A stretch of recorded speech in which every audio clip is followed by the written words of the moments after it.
"Save my sisters." First she begged, the scout cut her last, and never forgot her face.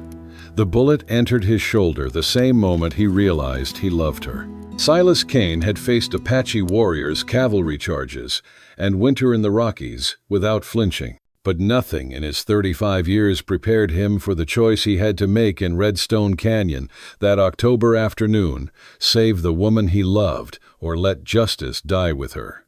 "Shoot her, mister." Kane Edmund Vance said, his voice steady as the barrel of his Colt aimed at Takoda's chest. "Shoot her now, or I kill both her sisters." The canyon walls trapped the sound of Silas's heartbeat. 10 feet away, Takoda stood with her hands bound, blood running from a cut above her eye, those strange blue-green eyes fixed on him without fear. Behind Vance, Yana and Nijoni hung by their wrists from a dead juniper, unconscious and bleeding. 48 hours earlier, Silas had found 3 Apache women hanging from an oak tree near Bitter Creek. The eldest had begged him in broken English, "Save my sisters first." He'd cut her down last. Now, staring at the woman whose courage had remade his understanding of strength, Silas understood why that choice would haunt him forever, and why it had been exactly right. But first, he needed to tell the story of how they got here. Before you hear about bullets and betrayal, drop a comment and tell us where you're watching from.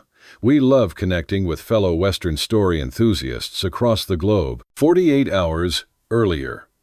The wind through Bitter Creek Valley carried the smell of sage and something darker, blood maybe, or just the memory of it. Silas Kane guided his gelding through the cottonwoods, following tracks that belonged to the railroad gang he'd been hunting for 2 weeks. What he found made him pull his Winchester before his mind fully registered what his eyes were seeing. 3 women hung from the branches of a massive oak tree, their feet inches from the ground, their wrists purple and swollen where rope bit into skin.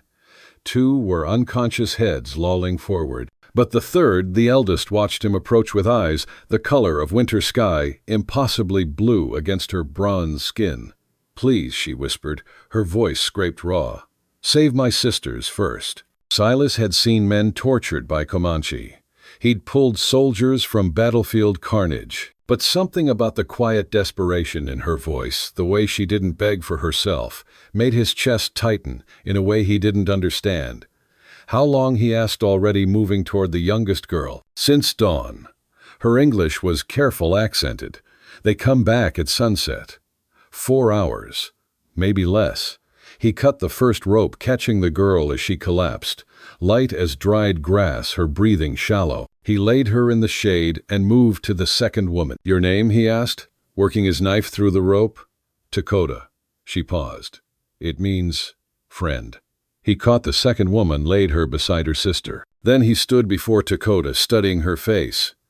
High cheekbones, strong jaw, but those eyes, they didn't belong to any Apache woman he'd ever seen. "Why you last?" she asked as he cut her down. He caught her weight against his chest, felt her heart hammering like a trapped bird. "Because you asked me to." For a moment they stood there, her body pressed to his, her breath warm against his throat. Then she pushed away, stumbling to her sisters, checking their pulses with capable hands. "Water," she said. Silas brought his canteen, watched as she wet their lips, whispered words in Apache he didn't understand. The younger 2 began to stir, moaning softly. "We need to move," he said. "Whoever did this will come back." Takoda looked at him, then really looked, as if measuring something beyond his guns or his horse. "You help us. I'm helping you." Why, he didn't have an answer for that. Not one that made sense. So he said, "Because no one deserves to die hanging from a tree." Her smile was bitter.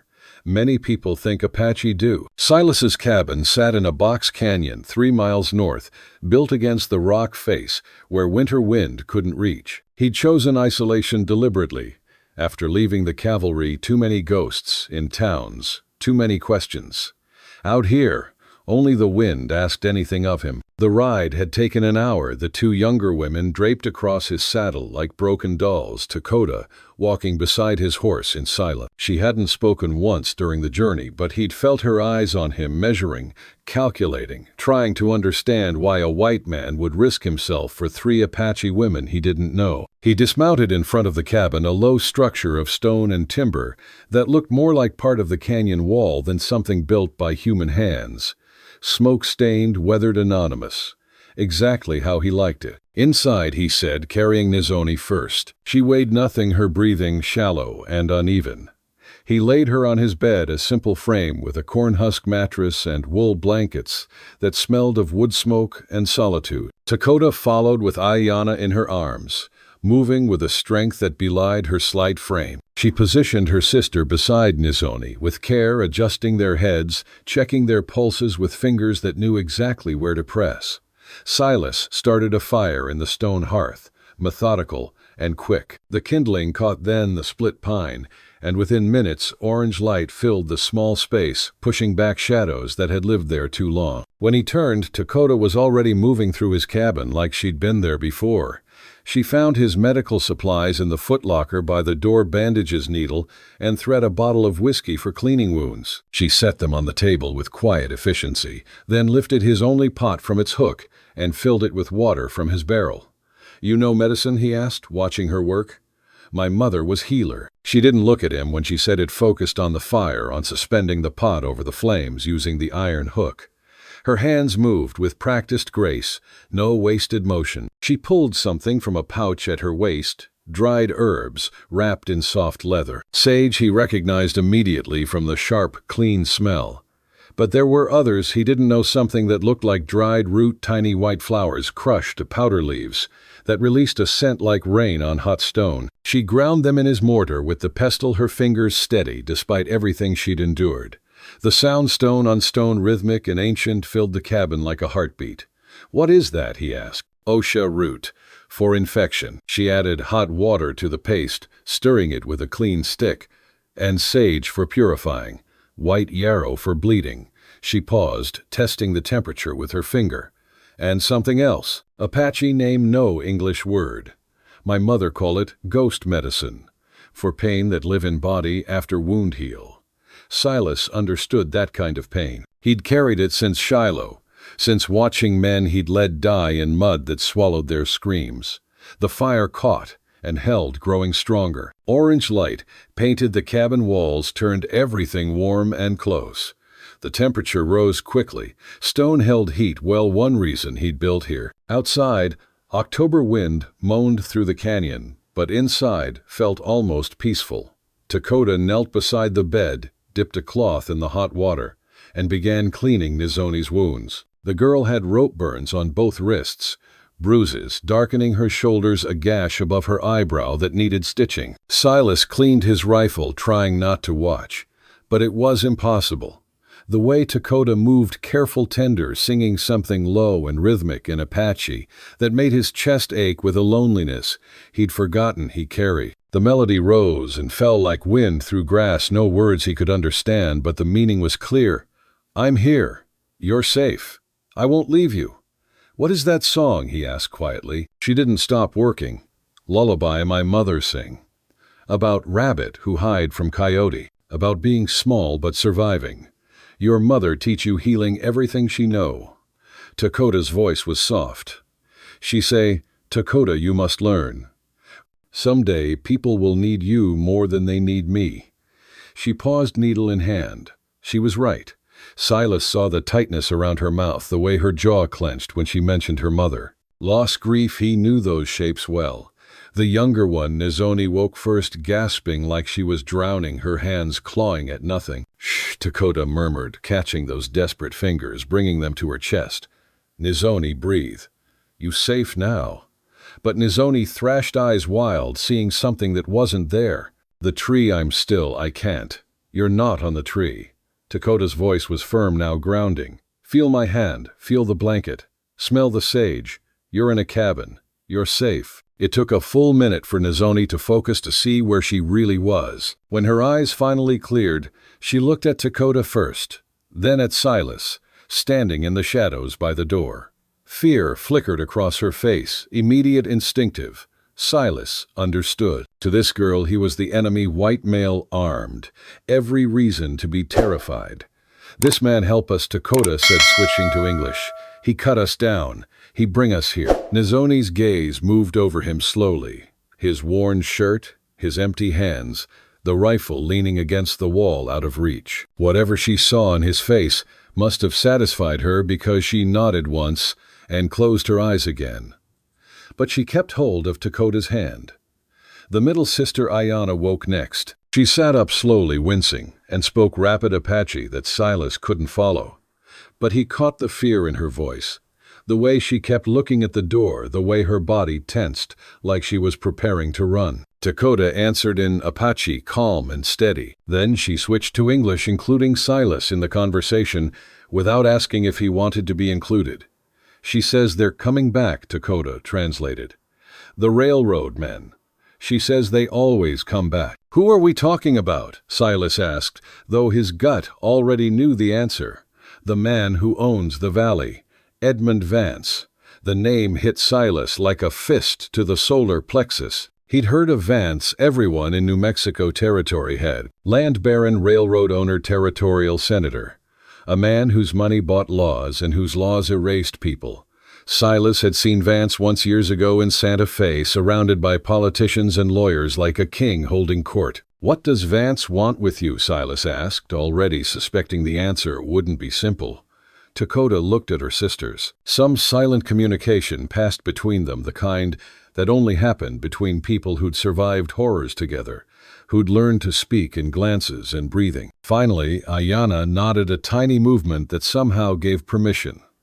"We know where the sacred spring is," Takoda said quietly. "Underground water, enough for whole valley, enough for 100 years." Silas understood immediately.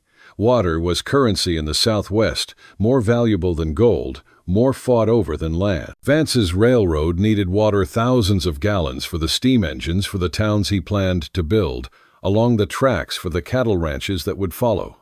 Control the water, control the territory. Control the territory, control the future. And he thinks you'll tell him where it is. We are last ones who know.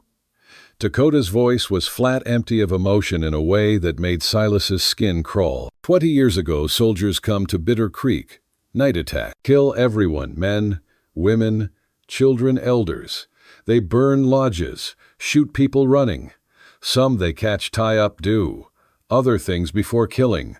Her voice didn't change, but Silas saw her hands shake. Saw the way Ayana looked away. Saw how Nizoni curled tighter into herself. "Only children survive," Takoda continued. "Us hidden in cave by mothers who knew what was coming. We hear everything. Screaming, gunfire. Silence after that was worst.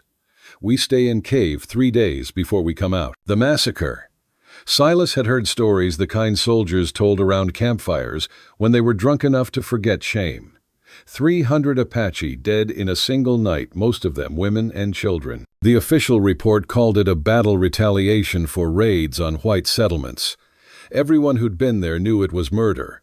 He'd never asked who gave the order. Now he wished he still didn't know. Vance was there, he said. Not a question. He give the order. Takoda's blue-green eyes met his, and for the first time he saw the full weight of what she carried. He was young officer then.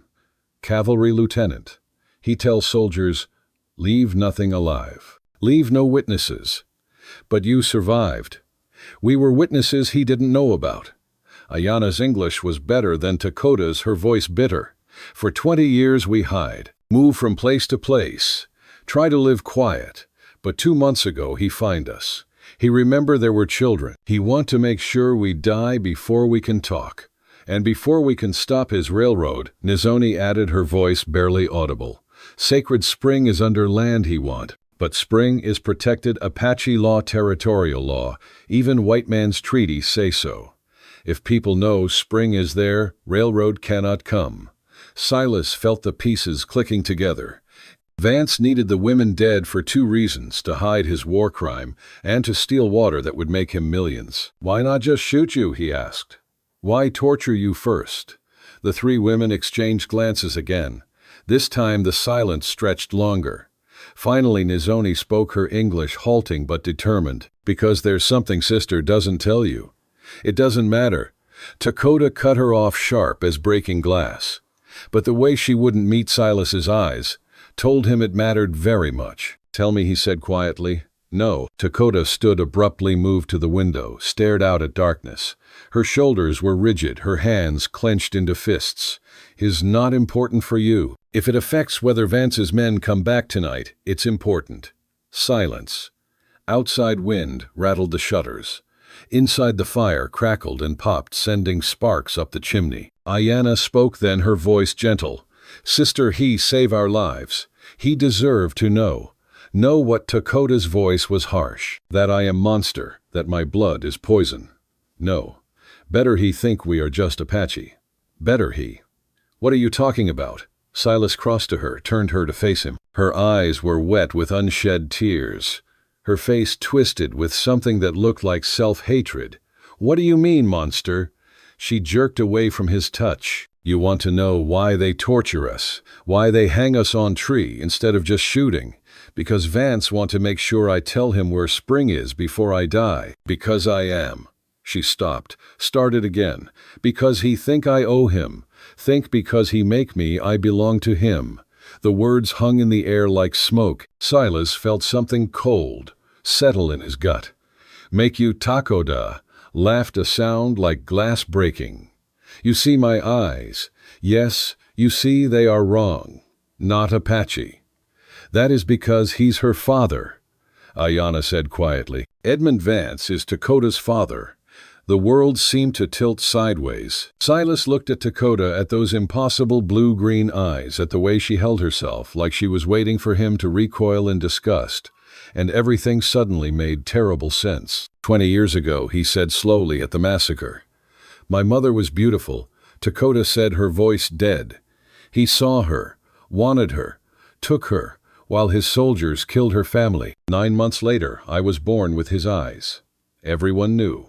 Everyone saw what I was: child of violence, child of enemy. My mother loved me anyway, raised me Apache, but I always knew truth. She finally looked at him then, and the pain in her face made his heart break. So now you know, she said simply. I am daughter of monster. Half my blood is blood of killer.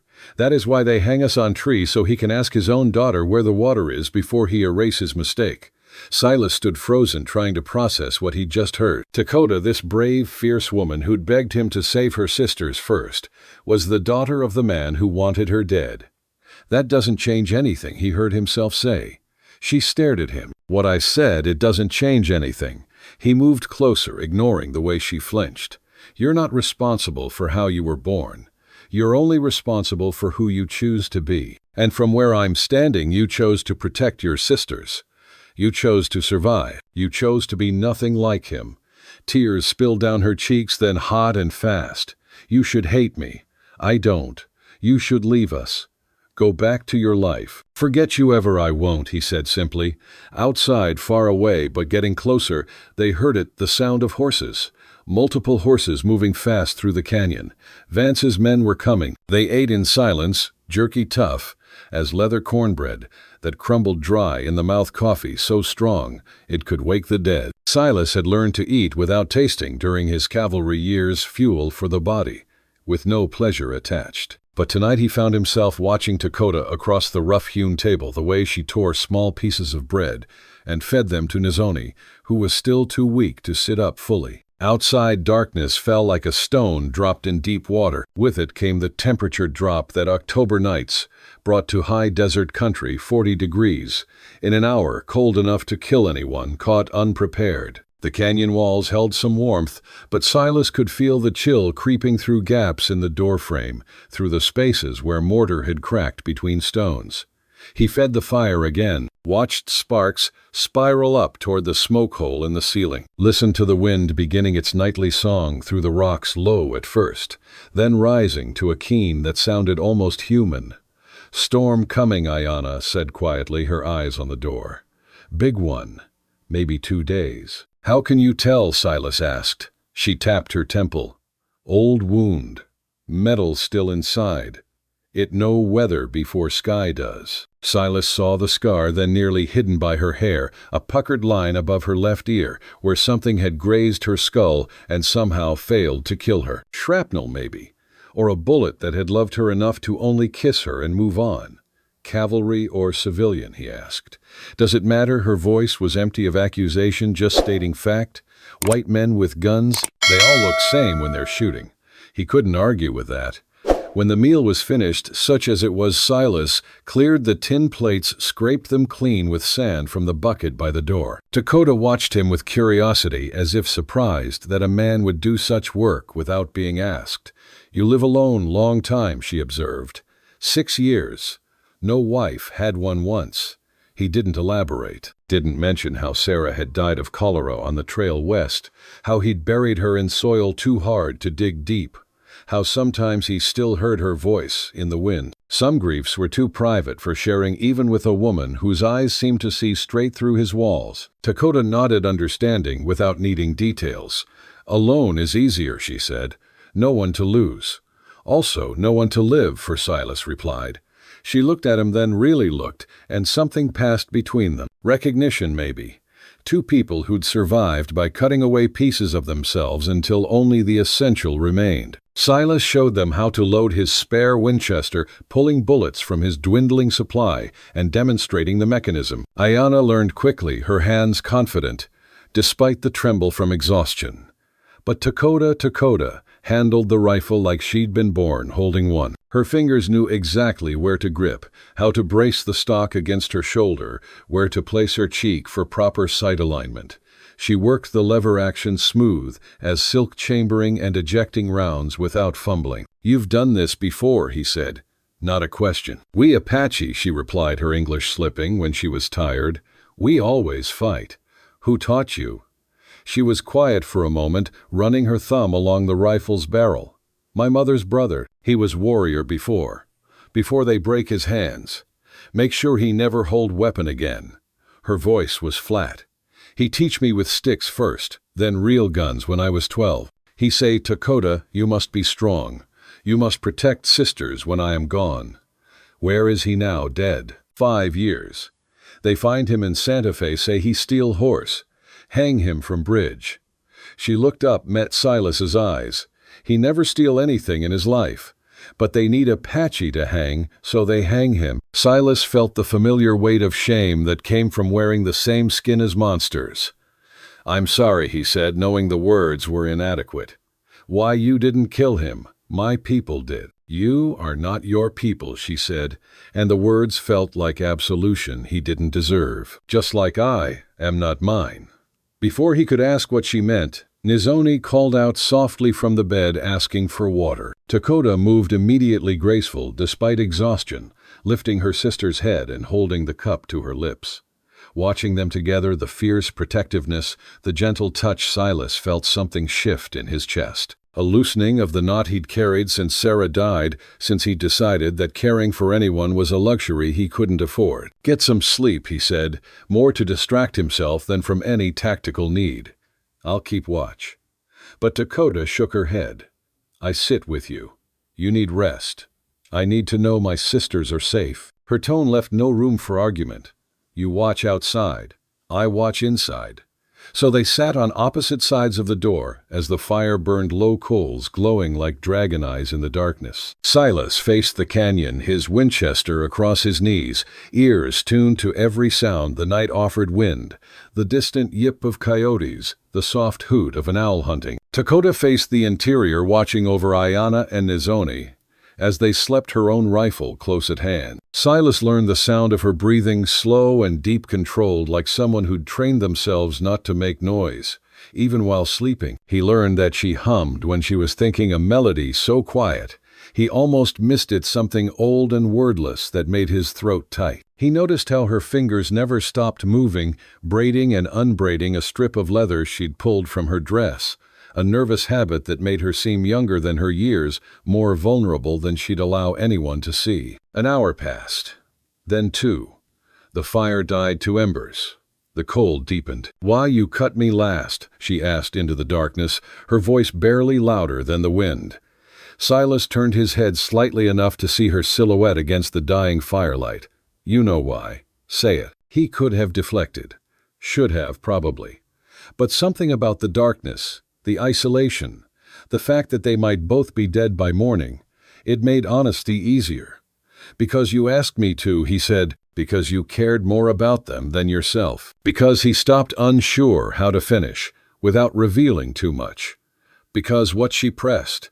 He turned to look at her fully across the dying firelight. Her face was half in shadow, half illuminated by the ember glow, and she'd never looked more beautiful or more damaged. Because I knew you were the one who'd make sure they survived, even if you didn't, he said quietly.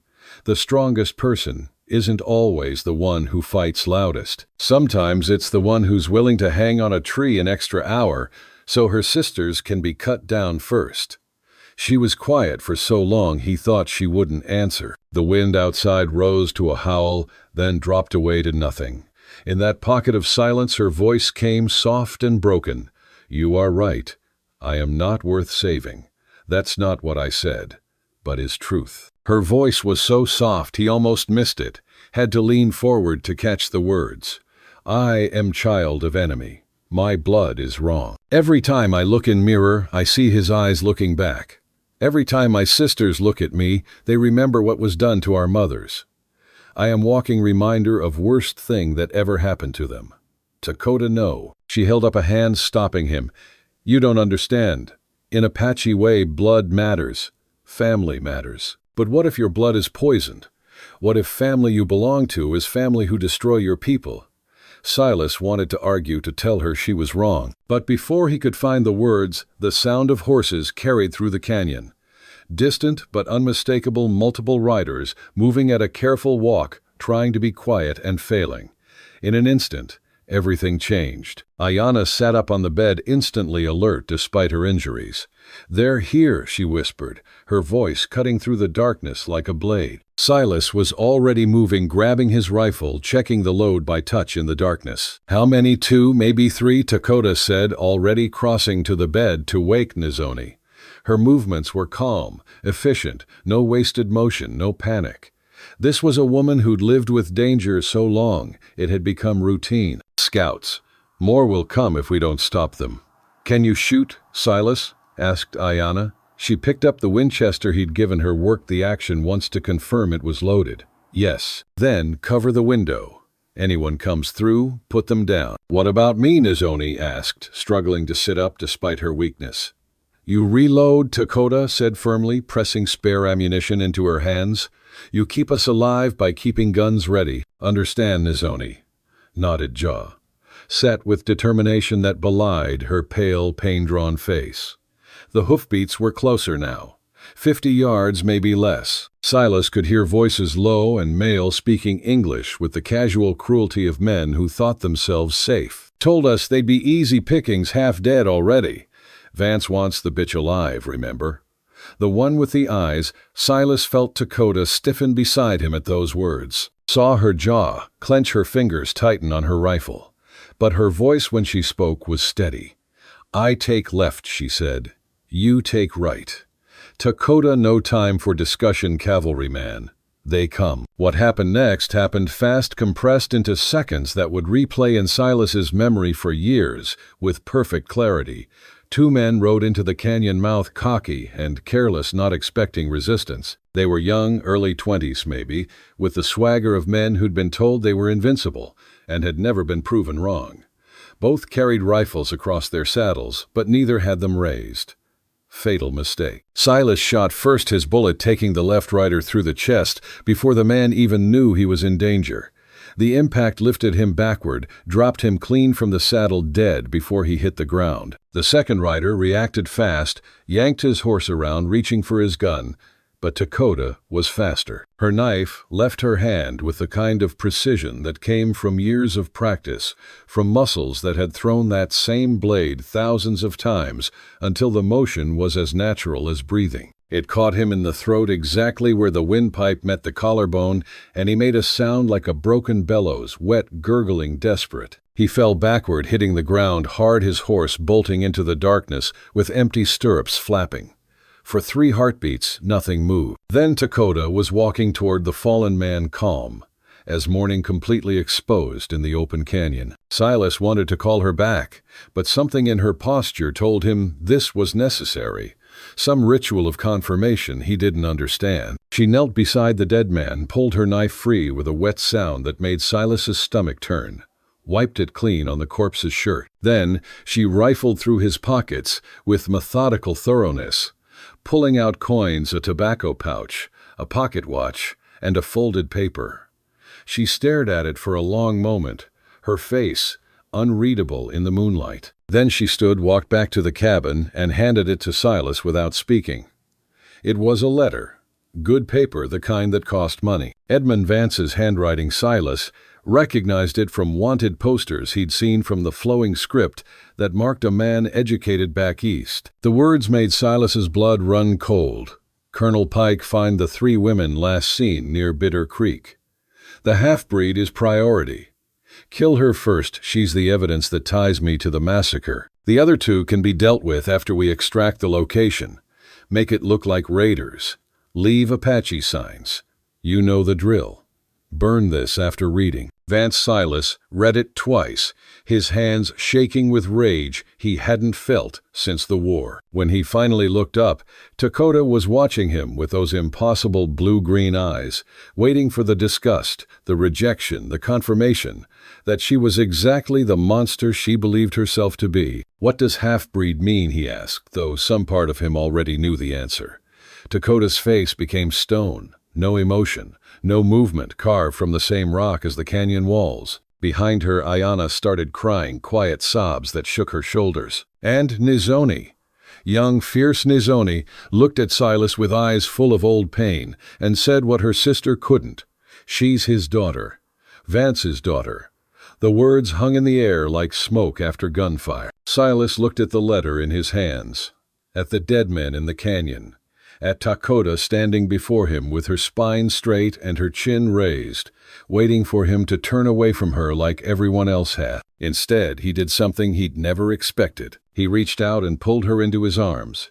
She fought him, at first stiff and resistant, making a sound that was half sob, half snarl. But he held on, held her through the shaking, through the tears she'd probably been holding back for years, through the storm of grief and shame and rage that finally broke through her iron control. I've got you, he murmured into her hair.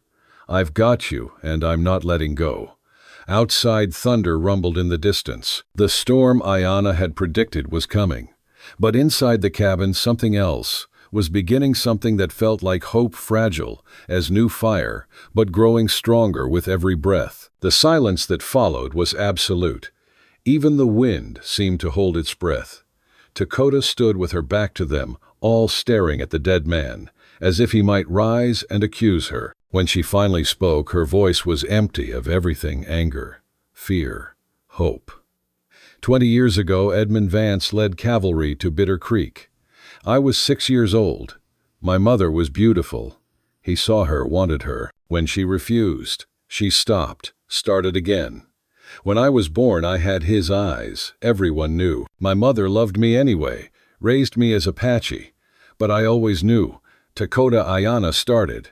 No, Takoda held up a hand. He needs to know. All of it. She turned to face Silas, and in the moonlight, those blue-green eyes were luminous with unshed tears. These are not my blood sisters. Their families died in same attack. My mother took them, raised all of us together. When she died 3 years ago, I promised to keep them safe. But how can I when my blood is blood of killer, when just looking at me reminds everyone of what he did? That's why you said save them first. Silas realized. Because I am not worth saving.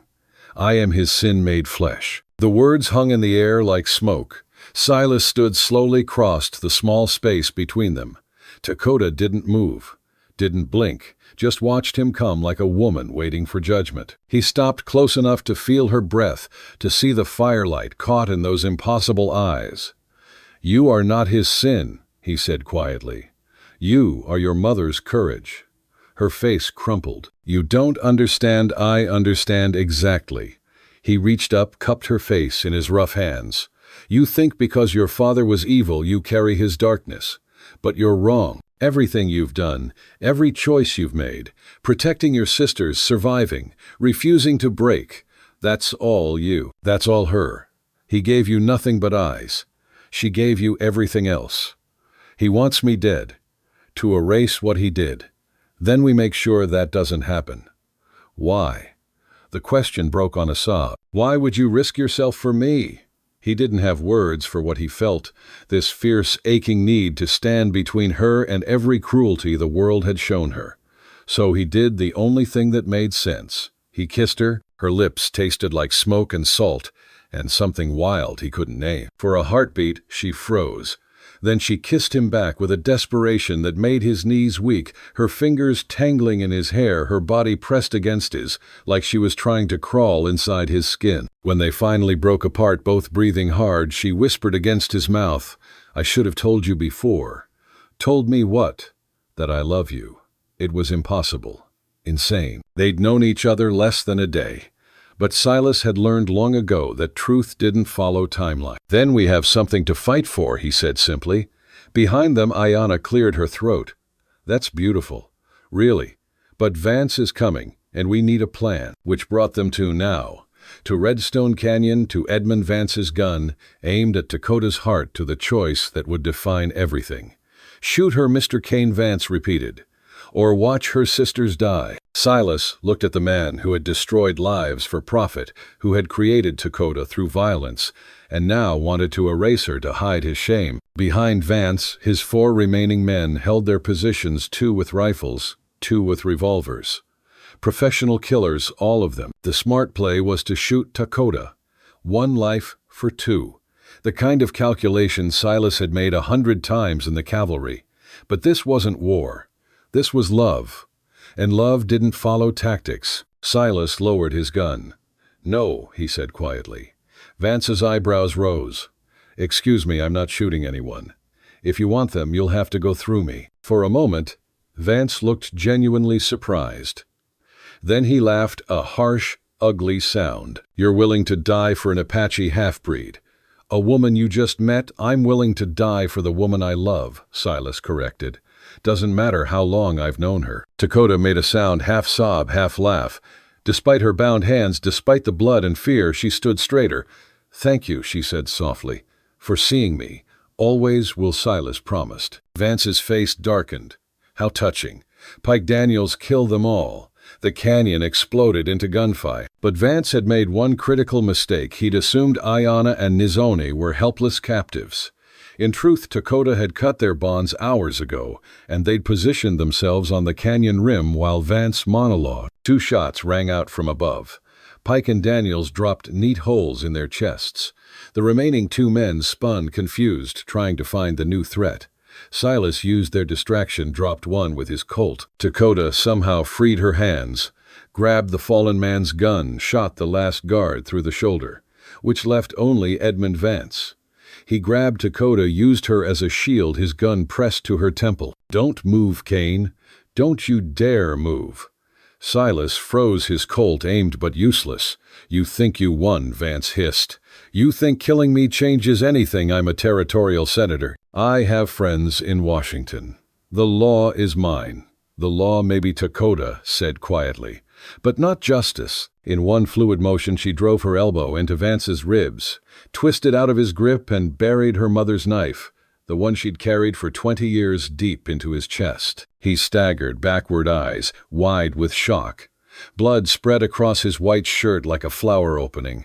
He looked at Takoda, at the daughter he'd never acknowledged, and whispered, "You have her eyes."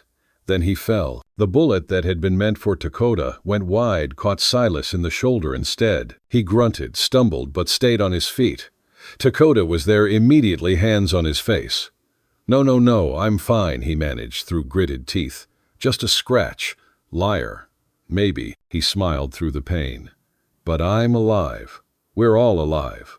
Above them, Ayanna and Nizoni whooped in victory, their voices echoing off canyon walls. 3 weeks later, Silas Kane stood on land he'd purchased, with the reward money for the railroad gangland, near Bitter Creek, where 3 Apache women could build a home without fear. His shoulder was healing. The scar would be permanent, but he wore it without shame. Some scars were worth keeping. Takoda stood beside him, watching as Ayana and Nizoni planted apple trees in soil their mother had blessed. She held a small leather pouch in her hands, her mother's ashes carried for 3 years, waiting for the right place to rest. "You ready?" Silas asked softly. She nodded. Together they walked to the center of the new garden. Takoda knelt, whispered words in Apache Silas didn't understand, then scattered the ashes into the earth. "You're home now, Mama," she said. "We all are." When she stood, Silas took her hand, pressed something into her palm. She looked down, a ring made from twisted silver inset, with turquoise the color of winter sky. "It's not much," he said, "but it's everything," she whispered. He slipped it onto her finger, this woman who had taught him that love wasn't about time or tradition or blood. It was about choosing each other every day despite the cost. "Jake," she said, using his first name, the way she only did in private moments. "Why did you cut me down last?" That day he'd known she would ask again eventually. This time he had the answer. "Because some people are worth waiting for," he said simply. "Because I knew even then that you were someone I'd spend my whole life trying to deserve. You deserve me already. Then I'll spend my whole life reminding you that you deserve yourself." She kissed him then there in the garden, where her mother's ashes fed the earth, where 2 sisters laughed and planted hope, where Wild West love stories became real under an October sky. And if you've stayed with us through this whole cowboy love story, you know what makes these Wild West stories so powerful. They're about people choosing each other despite impossible odds, about love that doesn't ask permission, about justice that doesn't need a courtroom. The spring they protected still flows under Bitter Creek. The apple trees grew tall, and somewhere in New Mexico territory, 3 Apache women and 1 ex-scout built a life that looked nothing like what anyone expected and everything like what they deserved. The end.